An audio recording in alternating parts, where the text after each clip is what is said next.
2026 so ஆங்கில புத்தாண்டெல்லாம் வந்து சிறப்பாக நம்ம அனைவரும் கொண்டாடி இருப்போம்னு நினைக்கிறேன். இப்பொழுது பார்த்திங்கன்னா நம்ம தை மாதம் 2026 பார்த்திங்கன்னா இப்போது தை மாதம் வந்திருக்கு. ஸோ இந்த தை மாதத்தின் சிறப்புகள் என்னென்ன இருக்குது, மேலும் பார்த்திங்கன்னா இந்த தை மாதத்தில் 12 ராசிக்காரர்களுக்கும் 27 நட்சத்திரக்காரர்களுக்கும் என்னென்ன சிறப்புகள், என்னென்ன பாதிப்புகள், சரிங்களா, யார் உச்சத்தை தொட போகிறார் அப்படின்ற விஷயங்கள் பற்றியும் இப்போ நம்ம இந்த வீடியோவில் பார்ப்போம். இந்த தை மாதம்னா தை மாதத்தின் சிறப்பு அப்படின்னு பார்த்தீங்கன்னா, இது நம்ம ஜனவரி மாதத்தில் 2026 ஜனவரியில் 15ஆம் தேதி வந்து தை மாதம் பிறக்குது. ஸோ அப்படி பார்த்தா வியாழக்கிழமை குரு பகவான், ஸோ குரு தினத்தில் தை மாதம் பிறகுது. ஸோ எல்லாருக்கும் செல்வ செழிப்புகள் ஏற்படும், பொருளாதாரத்தில் மிகப்பெரிய மாற்றங்கள் ஏற்படும் சொல்லலாம். மேலும் பார்த்தீங்கன்னா இதிலே பார்த்தீங்கன்னா இந்த மாதம் தை மாதத்தில் பார்த்தீங்கன்னா 18ஆம் தேதி ஜனவரி 18 தை அமாவாசை வருது. ஸோ தை அமாவாசை, தை மாதம்னாலே தட்சிணாயனம் முடிந்து உத்தராயண காலம் தொடங்குதுன்னு சொல்லலாம். ஸோ அந்த உத்தராயணம் தட்சிணாயனம் எல்லாருக்கும் தெரிஞ்சிருக்கும். நம்ம தேவர்களுக்கு இந்த காலை பொழுது, இந்த மார்கழி மாதம் பார்த்தீங்கன்னா லாஸ்ட் மாதம், சரிங்களா, போன மாதம் மார்கழி மாதம் என்னவாக இருக்கும்னு பார்த்தீங்கன்னா அவங்களோட காலை பிரம்ம முகூர்த்த நேரம் சொல்லுவோம். பிரம்ம முகூர்த்தம் முடிஞ்சு இந்த தேவர்களுக்கு இப்போ என்ன இருக்குது, காலை விடியற் காலை பொழுது தான் அந்த உத்தராயண காலம் ஸ்டார்ட் ஆகுது தை மாதம். ஸோ இந்த காலகட்டத்தில் வந்து பார்த்திங்கன்னா இந்த காலகட்டம் எல்லாருக்கும், எல்லா ஜீவராசிகளுக்குமே பார்த்திங்கன்னா இந்த காலகட்டம் தான் ஒரு எழுச்சி மிக்க ஒரு நாளாக இருக்கும்னு சொல்லலாம் இந்த மாதம் முழுக்க. ஏன்னா பல பேர் பார்த்திங்கன்னா நம்மளே பார்த்திங்கன்னா புது வீடுக்கு கிரகபிரவேசம் பண்ணுறதுக்கு, கல்யாணத்துக்காக தேதி குறிக்கிறதுக்காக எல்லாம் வெயிட் பண்ணிட்டு இருப்பாங்க. கல்யாணத்துக்காக புதுமண தம்பதிகள் இணைவதற்காக காத்து கொண்டிருக்கக்கூடிய நேரம் வந்து பார்த்திங்கன்னா இந்த தை மாதம் அப்படின்னு சொல்லலாம். ஸோ இந்த தை மாதத்துக்காக அனைவருமே ஏன்னா கதிர் அறுப்பாங்க, பொங்கல் திருவிழா இருக்குது, உழவர் திருவிழா மிகவும் சிறப்பான ஒரு விஷயம். ஏன்னா இப்போ அந்த உழவன் இல்லைன்னா நம்மளால் எந்த விதமோ பொருளையும் சாப்பிட முடியாது, எதையும் யூஸ் பண்ண முடியாது. ஸோ அவங்களுக்குலாம் ஒரு நன்றி தெரிவிக்கக்கூடிய காலகட்டமாகவும் இந்த தை மாதம் இருக்குதுன்னு சொல்லலாம்.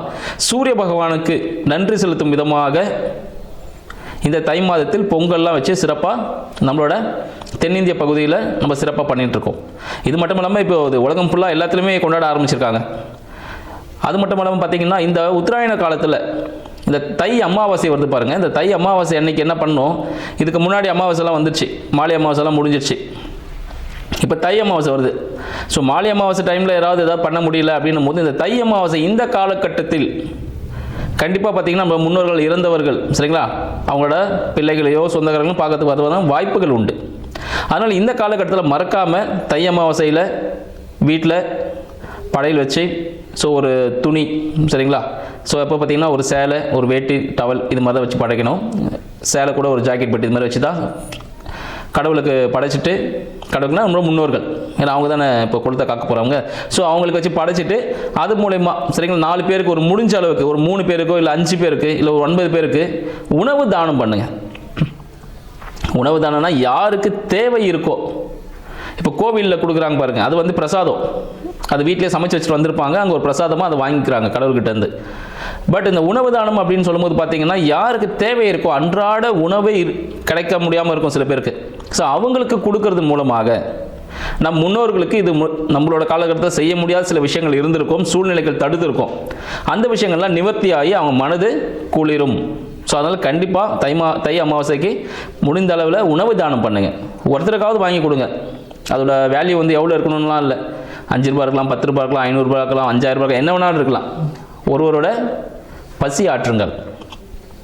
என்னால் சாப்பாடெலாம் வாங்கி தர முடியாத, நானே கஷ்டத்தில் இருக்கேன் அப்படின்றீங்க, பரவாயில்ல, ஒன்றும் பிரச்சனை இல்லை. வீட்டில் சமைக்கிற சாப்பாடை, சரிங்களா, காகத்திற்கு வைக்கலாம். ஸோ வீட்டு வெளியே காக்கா வரும் பார்த்தீங்களா, காக்காவுக்கு வைக்கலாம். அதுவும் முடியலையா, சின்ன எறும்புகள்லாம், குட்டி குட்டியாக எறும்பு, அந்த எறும்புகளுக்கு உணவளிக்கலாம். ஸோ இந்த தை மாதத்தில் முடிந்த அளவு என்ன பண்ணணும், ஸோ உணவு தானியங்கள், அதை உயிரினத்தை, எந்த உயிரினம் தான் பரவாயில்ல, அளவுகள்லாம் இல்லை, எறும்பு கொடுத்தாலும் சரி, பசுமாடு கொடுத்தாலும் சரி, காகத்துக்கு கொடுத்தாலும் சரி, இல்லை மனிதர்களுக்கே கொடுத்தாலும் சரி. ஏன்னா கடவுள் வந்து தனியாக வரமாட்டார், மனித உருவில் தான் வருவார். அப்போ நம்ம தான் வந்து யாருக்காவது உதவிகள் செய்யணும் அப்படின்ற விஷயத்தையும் வந்து இந்த தை மாதத்தில் நம்ம கண்டிப்பாக கடைப்பிடிக்கணும். உழவர்கள் அனைவருக்கும், யாரெல்லாம் விவசாயம் செஞ்சுட்டு இருக்காங்களோ, உற்பத்தி துறையில் இருக்காங்களோ, எல்லாருக்கும் ஒரு நன்றி செலுத்தணும் நம்மளும், சரிங்களா. ஸோ மற்றவங்க தான் பண்ணணும்ல, நம்ம அனைவருமே அவங்களுக்கு வந்து நன்றி கடன் பட்டவர்கள், உழவர்களுக்கு எல்லாமே அவங்கள நன்றி கடன் செலுத்த வேண்டிய மாதமாக எப்பவுமே நன்றி கடன் செலுத்தணும். இந்த நாள் ஒரு குறிப்பிட்ட நாள், நம்ம பர்த்டே கொண்டாடுறோம் பார்த்தீங்களா, அது போல ஒரு நாள் தான் இந்த நாள். கண்டிப்பாக அவங்களுக்கு நன்றி செலுத்தணும். உள்நாட்டு, சரிங்களா, உள்நாட்டு உற்பத்தியில் ஆன பொருட்களை வாங்குவதை ஒரு கடமையாக வச்சுக்கணும்னு நினைக்கிறேன் இந்த வருடத்தில் அனைவருக்கும். இதை என்னோட தாழ்மையான வேண்டுகோளாக கூட வச்சுக்கோங்க. மேலும் பார்த்தீங்கன்னா இந்த காலகட்டத்தில் நிறைய பேர் தொழில் தொடங்குறதுக்காக காத்துட்ருப்பீங்க. அதுக்காக நல்ல நேரங்களை குறித்து உங்களுக்கு சாதகமான, உங்களோட சுய ஜாதகத்துக்கு சாதகமான, சரிங்களா, ஸோ அந்த ஜாதகத்துக்கு சாதகமான தேதிகளை குறித்து உங்களோட சுய தொழில்கள், இல்லை வேலைக்கு ஜாயின் பண்ண போகிற டேட்டு, புது வீட்டுக்கு போக போகிறீங்களா அதுக்காக வாழ்த்துக்கள், திருமணத்தில் இணைய போகும் தம்பதிகளுக்கு வாழ்த்துக்கள், இது எல்லா விஷயங்களும் சமய சடங்குகள் எல்லாமே பாரம்பரிய முறைப்படி இந்த தை மாதத்தில் அனைவருக்கும் சிறப்பாக நடைபெற அடியேனின் வாழ்த்துக்களும் நன்றிகளும். 2026 தை மாதத்தில் இருக்கும் அனைத்து ராசினர்களுக்கும் அடியனின் வணக்கங்கள். இப்போது பார்த்தீங்கன்னா இந்த தை மாதத்தில் மேஷ ராசி அன்பர்களுக்கு எப்படி இருக்க போகுது அப்படின்னு பார்க்கலாம். மேஷ ராசி மேஷ லக்ன அன்பர்களுக்கும் பார்த்துக்கலாம், அவங்களுக்கும் இந்த விஷயங்கள் சாதகமாகவே இருக்குமா அப்படின்னு பார்க்கலாம். ஸோ இந்த மாத காலகட்டத்தில் பார்த்தீங்கன்னா யாருக்கு சாதகமாக இருக்குது அப்படின்னு பார்ப்போம். மேஷ ராசிக்காரர்களுக்கு எப்படி இருக்க பொழுது இந்த தை மாதம் முழுக்க, ஏன்னா அதை பொறுத்து தான் நம்ம தை பிறந்தால் வழி பிறக்கும் அப்படின்னு சொல்லியிருக்காங்க. ஸோ நம்மளுக்கு மேஷ ராசி நம்மளுக்கு வழி பிறக்குதா இல்லை வழியை உருவாக்க போகிறோமா அப்படின்னு சொல்லிட்டு பார்ப்போம். மேஷத்தின் அதிபதியான செவ்வாய் பகவான், சரிங்களா, 9ல் இருக்கிறார், பாக்கியத்தில் இருக்கிறார். அப்போ என்ன விஷயங்கள் நடக்க போகுது அப்படின்னு பார்த்தீங்கன்னா, மேஷ ராசி மேஷ லக்ன அன்பர்களுக்கு இந்த தை மாதத்தில் பார்த்தீங்கன்னா புதிய முயற்சிகளால் பிரச்சனைகளை சந்திச்சிருப்பாங்க. கடந்த காலகட்டத்தில் ஏதாவது புதுசாக ஒரு பிஸ்னஸ் ஆரம்பிக்கிறதா இருந்தாலும், புதிய தொழில் முயற்சியாக இருந்தாலும், இல்லை வேலைக்காக இல்லை படிப்புக்காக, இந்த முயற்சிகள் எல்லாமே பார்த்தீங்கன்னா ஒரு டாக்குமெண்டேஷன்ஸ் இஷ்யூ கூட இருக்கும், சரிங்களா. ஸோ டாக்குமெண்டேஷன்ஸ் பார்த்தீங்கன்னா உங்களோட பத்திரப்பதிவு சம்மந்தப்பட்ட விஷயங்கள், ஸோ இந்த சர்டிஃபிகேட் சம்மந்தப்பட்ட விஷயங்கள், கையெழுத்து சம்மந்தப்பட்ட விஷயம், தோல் சம்மந்தப்பட்ட விஷயங்கள் மற்றும் நரம்பு சம்மந்தப்பட்ட விஷயங்கள், இளைய சகோதரம் கூட எடுத்துக்கலாம், உங்களோட அப்புறம் பிறந்த உடன்பிறப்பு போல இருக்கிறாங்களா அவங்க, சரிங்களா. ஸோ அவங்களுக்கெல்லாம் பார்த்தீங்கன்னா ஒரு உடல் உபாதைகள் இருந்திருக்கலாம். இதனால சில பிரச்சனைகள்லாம் சந்திச்சிருப்பீங்க கண்டிப்பாக. இந்த மார்கழி மாதத்தில் அதுக்கு முன்னாடி தான் சந்திச்சிருப்பீங்க. இந்த தை மாதத்தில் உங்களுக்கு எல்லாமே ஒரு விடியல் பிறக்க போகுது அப்படின்னு சொல்லலாம். ஸோ அப்போ ஒரு மகிழ்ச்சியான தருணம் தான் இது. ஸோ தை மாதத்தில் உங்களுக்கு மேஷராசி மேஷ லக்ன நண்பர்களுக்கு ஒரு விடியல் காத்துட்டு இருக்கு. தை பிறந்தால் வழி பிறந்தாச்சுன்னு சொல்லலாம் இந்த காலகட்டத்தில். கூடவே பார்த்தீங்கன்னா உங்களோட புத பகவான் கூட இருக்கிறார் 9ல் பாக்கியமா. ஸோ 3க்கும் 6க்கும் அதிபதி. ஸோ முயற்சிகளால் பிரச்சனை எல்லாமே என்ன ஆக போகுது, இப்போ தவிடு பொடியாகி ஒரு புதிய உச்சத்தை அடைய போறீங்கன்னு சொல்லலாம். ஸோ இத்தகைய சிறப்புகள் ஏற்பட போகுது. நீங்கள் ஆன்மீகம் சார்ந்த விஷயங்களில் ஈடுபடுறதுக்கான வாய்ப்புகள் அதிகம், சரிங்களா. ஆன்மீகம் சார்ந்த விஷயங்களில் வாய்ப்புகள் அதிகம். பெருமாள் கோவில் மற்றும் முருகன் கோவில்லாம் போகிறதுக்கான வாய்ப்புகள் அதிகமாக இருக்கும். தட்சிணாமூர்த்தி கோவில், குரு பகவான் கோவில்லாம் போகிறதுக்கான வாய்ப்புகள் அதிகம் ஏற்படக்கூடிய ஒரு மாதமாக இந்த தை மாதம் திகழப்போகுதுன்னு சொல்லலாம்.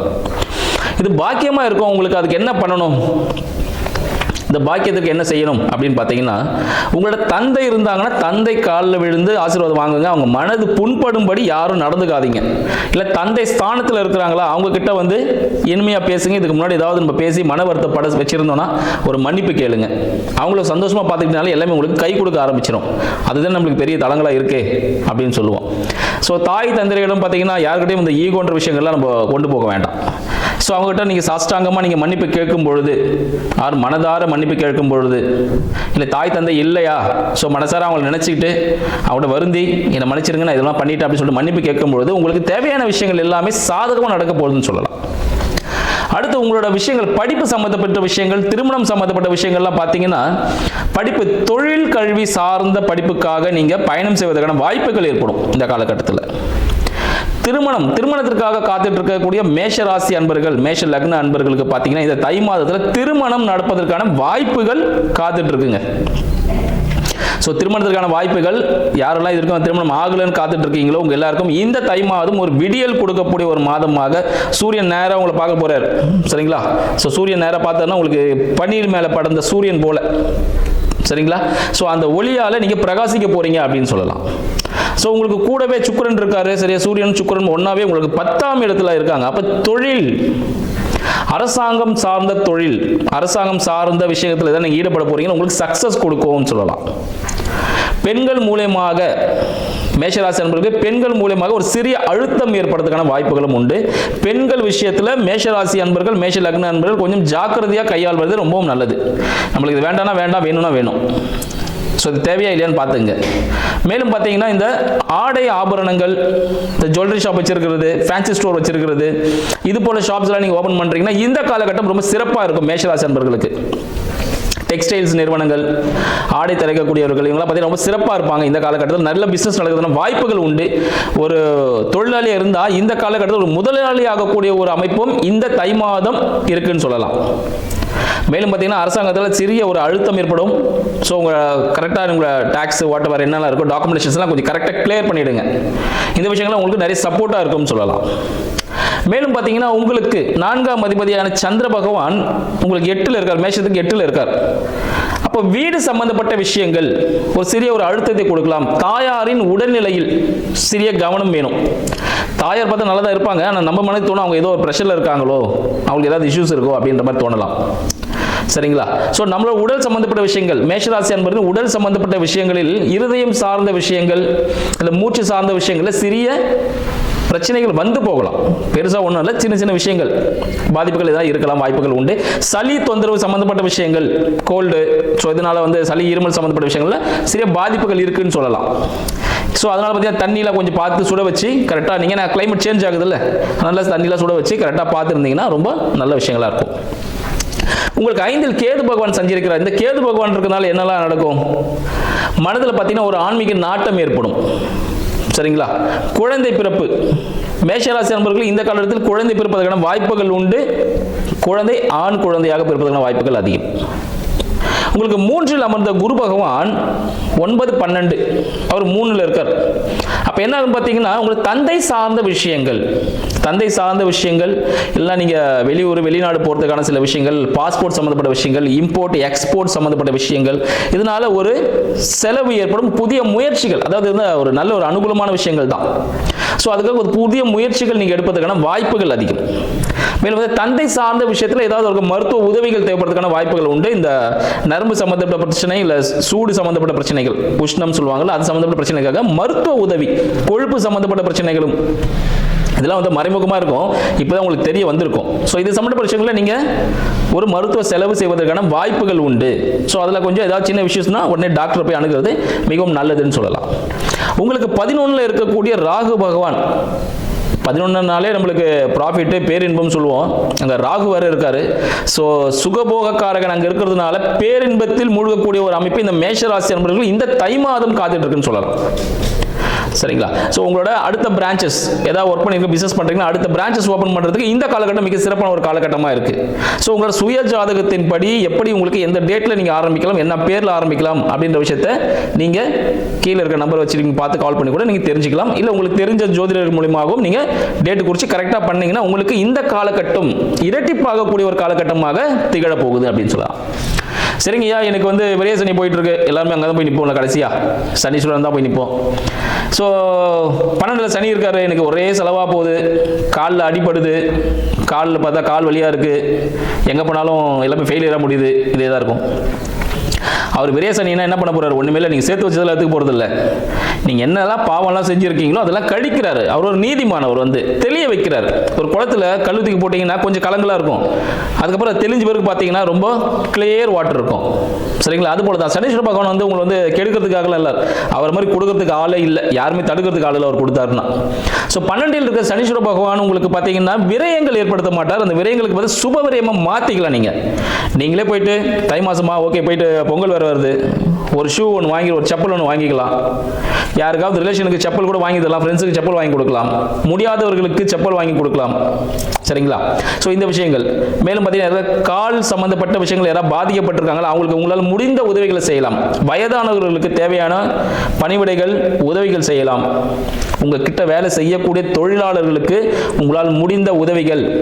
சரிங்களா? என்ன உதவியுமோ உதவி தான் செய்யணும். நானும் அவங்க சொல்லிட்டாங்க நம்ம போய் ஏதாவது கொடுத்து நம்ம சரி பண்ணிக்கலாம் இல்லை, அவங்களுக்கு உதவி தேவைப்படணும். ஏன்னா உங்களுக்கு ஒரு விஷயம் பாசிட்டிவ் வந்து சேரணும், உங்களுக்கு ஒரு நல்ல ஒரு விஷயம் வரணும் அப்படின்னா, புண்ணியம் கிடைக்கணும்னா அதுக்கு யாருக்காவது ஒரு தேவை இருந்தால் தான் அந்த புண்ணியம் உங்களுக்கு கிடைக்கும். அப்போ அந்த ஆள் உங்களுக்கு சந்திக்கணும். சும்மா போயிட்டு நீங்கள் ரோட்டில் இருக்கிட்ட ஒரு 10 ரூபா கொடுத்தீங்கன்னா சும்மா இருப்பாரா? ஒரு அரை விடுவார், நீ எனக்கு 10 ரூபா தரையா அப்படின்னு சொல்லுவார். 1000 ரூபா கொடுத்தாலும் அடிப்பார், எதுக்கு கொடுக்குறேன் அப்படின்னு சொல்லிட்டு. அப்போ அந்த தேவை இருக்கக்கூடிய ஒரு நபர் உங்களை அணுகும் பொழுது கண்டிப்பாக இல்லைன்னு சொல்லாமல் உங்களால் முடிஞ்சதை கொடுங்க. சரிங்களா? முடியலன்னா ஒரு அட்வைஸ் கூட கொடுங்க, இன்னைக்கு நாளைக்கு கொடுத்துட்றேன் அப்படின்னாவது கொடுத்துருங்க. இல்லை என்ன முடியுமோ, ஒரு பொருள் வாங்கி தர முடியுமோ, சாப்பாடு வாங்கி தர முடியுமோ, வாட் எவர் என்ன முடியுமோ அது பண்ணி கொடுங்க. கோவில்களுக்கு நல்லெண்ணெய் தானம் செய்வது, சரிங்களா? நல்லெண்ணெய் தானம் செய்வது, பேரிச்சம்பழம் வாங்கி கொடுக்கறது, யாருக்காவது எதாவது தேவையான பேரிச்சம்பழம் வாங்கி கொடுக்கறது, வீட்டில் இருக்கக்கூடிய பழைய இரும்புகள் எதுனா இருந்துச்சுன்னா எடுத்துகிட்டு போய் போட்டுருங்க, சரிங்களா? பழைய இரும்புலாம் வச்சிருக்கீங்கன்னா, பழையசெல்லாம் இருக்குன்னா அதெல்லாம் வந்து கிளியர் பண்ணிவிடுங்க. ஏன்னா சனீஸ்வர பகவான் அதெல்லாம் சொல்லுவார், நான் வீட்டில் தான் உட்காந்துட்டு இருக்கேன், இல்லை நீ ஏதாவது கிளியர் பண்ணுறியா இல்லை வச்சுக்கிறியா, ஏன்னா போகும்போது காலில் கீரிக்கும், பழைய இரும்பு தான் காலில் கீரிக்கும், ரத்தம் வரும், அது அங்கேருந்து அப்புறப்படுத்தினா அது என்ன மாறும், கடையில் போட்டிங்கன்னா காசாக வரும். ஸோ சுக்கிரன் உள்ளே வந்துடும். ஸோ எப்படி அந்த விஷயத்தை நம்ம பயன்படுத்த போகிறோம் அப்படின்ற விஷயங்கள் தான் இருக்குது. ஸோ முதியவர்களை, ஊனமுற்றவர்களை, சரிங்களா, எங்கே பார்த்தீங்கன்னா யாராவது மாற்றுத்திறனாளிகள் யாருக்காவது உதவிகள் தேவைப்பட்டுச்சுன்னா அந்த உதவிகள் செய்யுங்க. இந்த தை மாதம் உங்களுக்கு சிறப்பாகவே இருக்கும்னு சொல்லலாம். மேலும் பெற்றோருக்கு கண்டிப்பாக உணவு கொடுங்க. வீட்டில் இருக்க பெற்றோருக்கோ இல்லை பெற்றோர் ஸ்தானத்தில் இருக்கிறவங்களுக்கோ கண்டிப்பாக அவங்கள அரவணைச்சு பார்த்துக்குங்க. அதுதான் உங்களுக்கு ப்ளஸ் பாயிண்ட். அதுதான் 12 இருக்க சனீஸ்வரன் வந்து என்ன பண்ணுவார், அங்கே என்னெல்லாம் சரியோ அதெல்லாம் இங்கே கொடுக்கணும்னு பார்ப்பாரு. சரிங்களா? ஒரு குட்டி கதை கூட ஒன்று இருக்குது. ஒரு அப்பா அம்மா இருந்தாங்களா, ஒரு சின்ன ஒரு குழந்தை இருந்துச்சான். அந்த அப்பா அம்மா அவரோட அப்பாவுக்கு சாப்பாடு ஒரு சட்டியில் எடுத்துகிட்டு போய் கொடுத்தாராம். கொடுத்துட்டு பிறகு அந்த தாத்தா இறந்துட்டாரு. அந்த சின்ன குழந்தை சொல்லிச்சான், அப்பா அந்த சட்டியை கொஞ்சம் எடுத்து வைப்பா பத்திரமானு. ஏன்ப்பா இப்படி கேட்குற? ஏன்னா இல்லைப்பா, நீ உங்கள் அப்பா கொடுத்தல, நான் இதே சட்டியை உனக்கு எடுத்து வைப்பேன்ப்பா, அதனால இந்த சட்டியை பத்திரமா எடுத்து வைங்கப்பான்னு சொல்லிச்சான். ஸோ அது போல விஷயங்கள் தான் வந்து நம்ம என்ன செய்கிறோமோ நம்மளோட குழந்தைகள் அதையே ஃபாலோ பண்ணுவாங்க. அதனால் குழந்தைகளுக்கு நல்ல விஷயங்களை கற்றுக் கொடுப்போம், பெற்றோரை பாதுகாப்போம். இந்த தை மாதம் உங்களுக்கு மிக சிறப்பானது ஒரு மாதமாக அமைய இருக்கிறது. நன்றிகளும் வாழ்த்துக்களும்.